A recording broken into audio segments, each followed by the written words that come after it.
Good morning, everyone.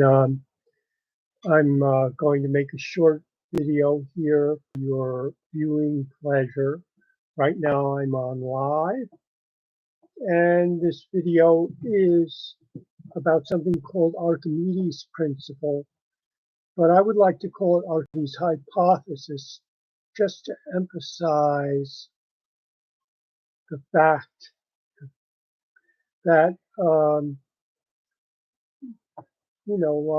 to give your mind a little bit room for thought rather than thinking that this is all frozen and a done deal.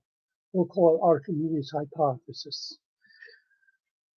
If you dive into a pool of water, you'll notice that the water sort of pushes up on you, and then you'll reach a certain level, and then it feels as if the water is not pushing up on you anymore.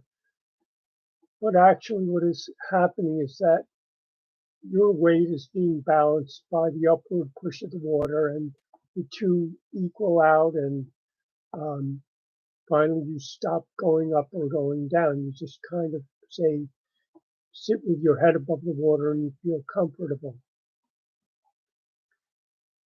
What Archimedes was trying to give us a clue to is how much that push of the water, also called the buoyant force, how much does the water push up? And he said that the amount of water that you push away when you get into the pool or into the ocean, the amount of water that you push away, the weight of that water is exactly equal to the force that is pushing up on you. So that's a very interesting thought, right? You go into the water, your body pushes away a certain amount of water, and the weight of that water, but a force equal to the weight of that water, but only acting upwards, is exactly the force that is acting on your body. And that goes for anything you want to push down into a pool of water, whether it's a rock or a Maxwell House can of coffee. This is not an advertisement. Or whatever it is, you go in there to that pool, you push your can of Maxwell House coffee down, and there's going to be a force on that Maxwell House can of coffee, and it's going to be, according to Archimedes' hypothesis, exactly equal to the weight of water that you pushed away when you submerged that can, but acting upward. That's going to be the force, the buoyant force on that can. Doesn't matter what you put in there. Interestingly,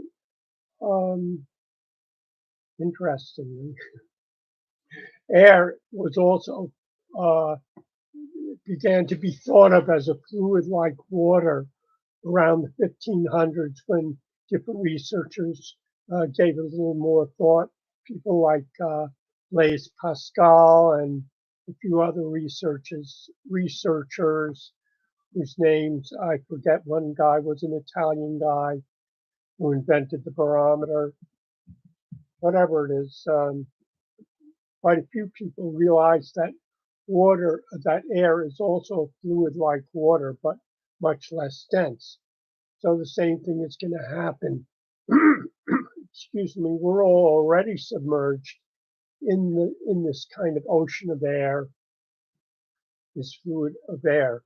And Archimedes' hypothesis also holds for things submerged in the air.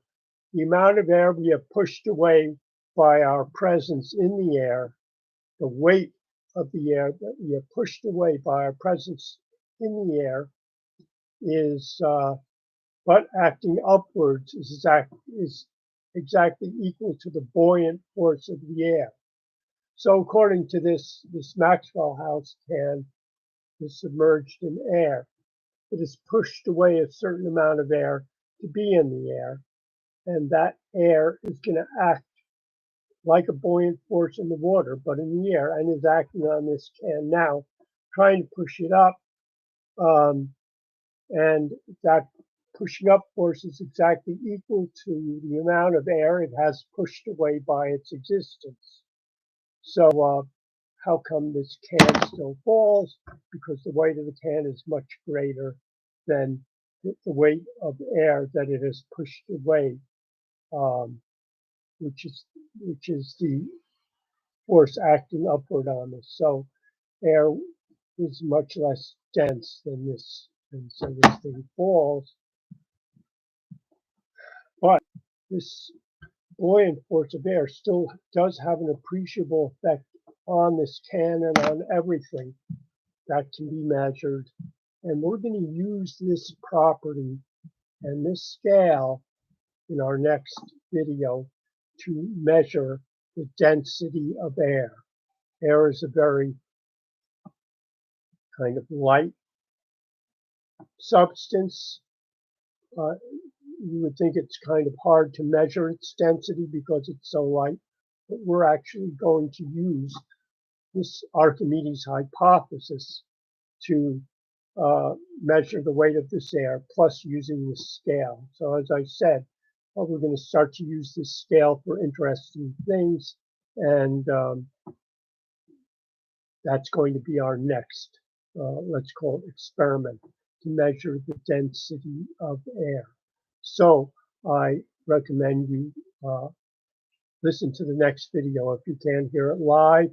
I hope you will be able to pick it up on my YouTube channel after it's made. My name is Peter Devine. I thank you for stopping and listening to this video.